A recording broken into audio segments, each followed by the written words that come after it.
The day is July 17th, 1985, the site of the first World Helicopter Championships. 37 competitors from 17 countries have shown up at London, Ontario, Canada to compete for the title of World Champion. Each pilot is of the highest level of skill and a champion pilot in his respective country.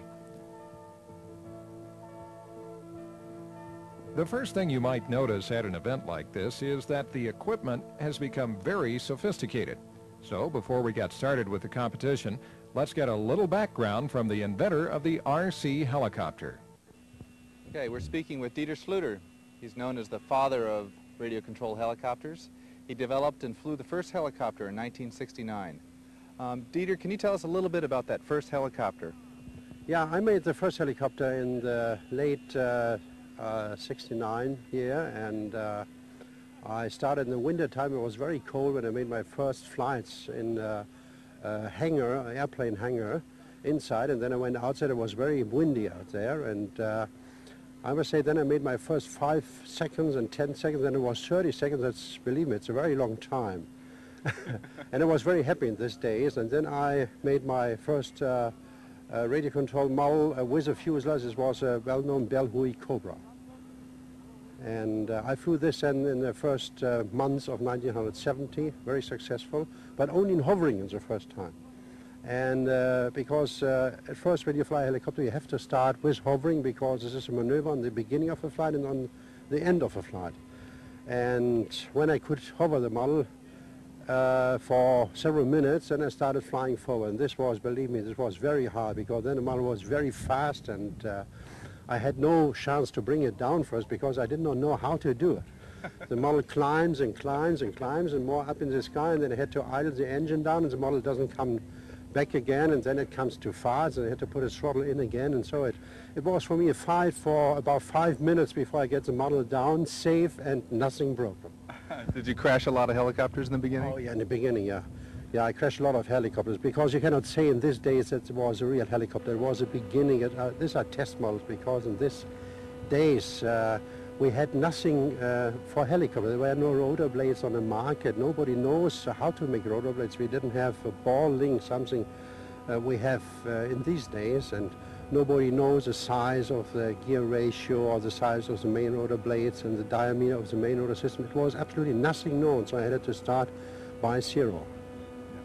Why do you think you were the first? Did people not believe it could be done? Oh, I don't know why. Maybe I had a little bit luck, but all in all I think it was a combination, because I was a motor car engineer, and before I started making helicopters I flew very well fixed-wing airplanes, so I know many things about flying and fixed-wing airplane and how to handle a radio control system, all these things. And then I had a little workshop with necessary machines so that I can make my parts myself. So it was a combination of an engineer and a parts maker and a flyer, and all this together. Maybe you can tell us a little bit about the workings of a helicopter. We have a model of your helicopter here. Yeah, we have a helicopter here, and okay, just to explain how a helicopter flies. We have an engine with an automatic coupling system, and if the engine speeds up, the main rotor starts turning around, and these 2 blades are working like wings on a normal airplane, and they are turning around, and so they get lift up, and then they lift up the whole helicopter. But this is only one maneuver you have to do, but then you want to fly forward. That means if the helicopter is in hovering position, then you have to bring your main rotor system, the wide main rotor blades here, in a forward flying position, and then the model flies forward. And if you make it straight, the model stops, if you do it right. If not, if you stop too much, the model goes backwards to this position, then it flies backwards. And so you can fly also sideways, to the left, to the right, or maybe 45 degrees in this way or what. So helicopter can fly in every direction, and then he can climb up and down. And then also, in addition to that, a helicopter can turn around the main rotor system, like we do here. So, and again back. Oops. So, and all this is controlled by a radio control system, and you have, in the same time, you have to control 4 different maneuver for different things. Up and down, forward and backward, right and left, and then turning the fuselage. And this is done with a stick. This stick means forward, backward, right and left. And this means turning the fuselage left and right. And this is for climbing with a helicopter up and down. That's all.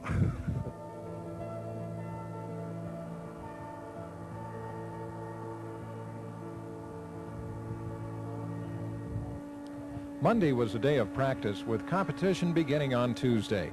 Tuesday also brought high winds which blew one direction for the morning and then switched 90 degrees, leaving many pilots flying in a crosswind. This caused problems for many pilots.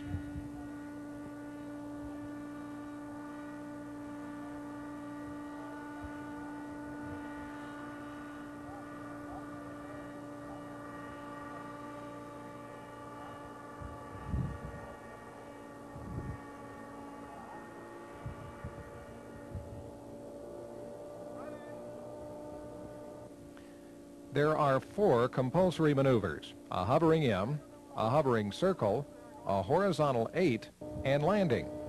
There are 2 landings to choose from: a 45-degree descent landing or an auto rotation. Then there are 14 optional maneuvers to choose from. Total number of maneuvers in a flight is 8. Taya of Japan, as well as a few other pilots, do not seem to be affected by the crosswind. Let's watch as Taya holds his helicopter against the wind in his first round of competition.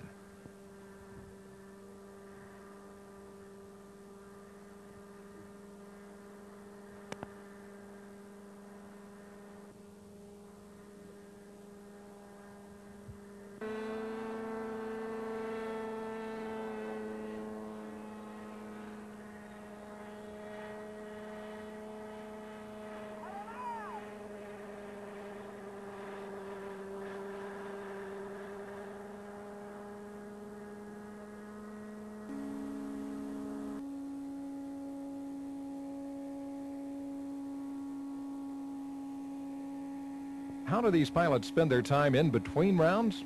Flying helicopters and putting on demonstrations for the crowd. Here we see Lynn Mount of Great Britain letting off tension after intense competition.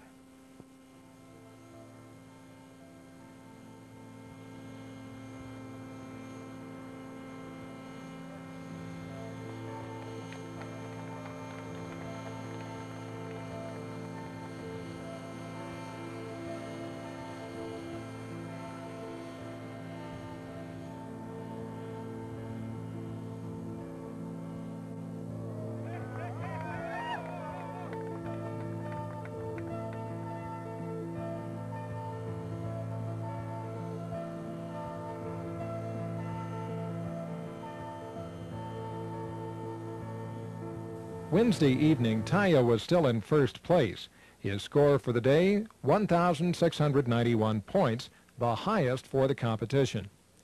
Ewaldheim of Germany has taken second place, and Robert Gorham of the USA has moved into third place at the close of competition on Wednesday.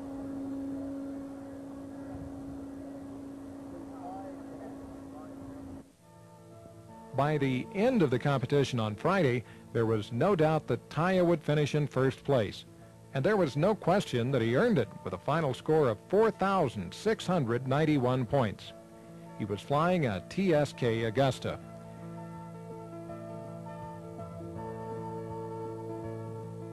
Taya, you flew very well in this competition and the wind did not seem to be a problem. Why is that? 大会、風が強かったんだけれども全然問題なく飛んでたみたいなんですけど、その辺はどうしてでしょうかと。私としてはまだ十分とは思ってないけども、もしそう見えたらとしたらローターの回転が低かったからだろう。I think due to low RPM of rotor blades. Second place was Ewaldheim with 4,619 points, flying a Heim Star Ranger.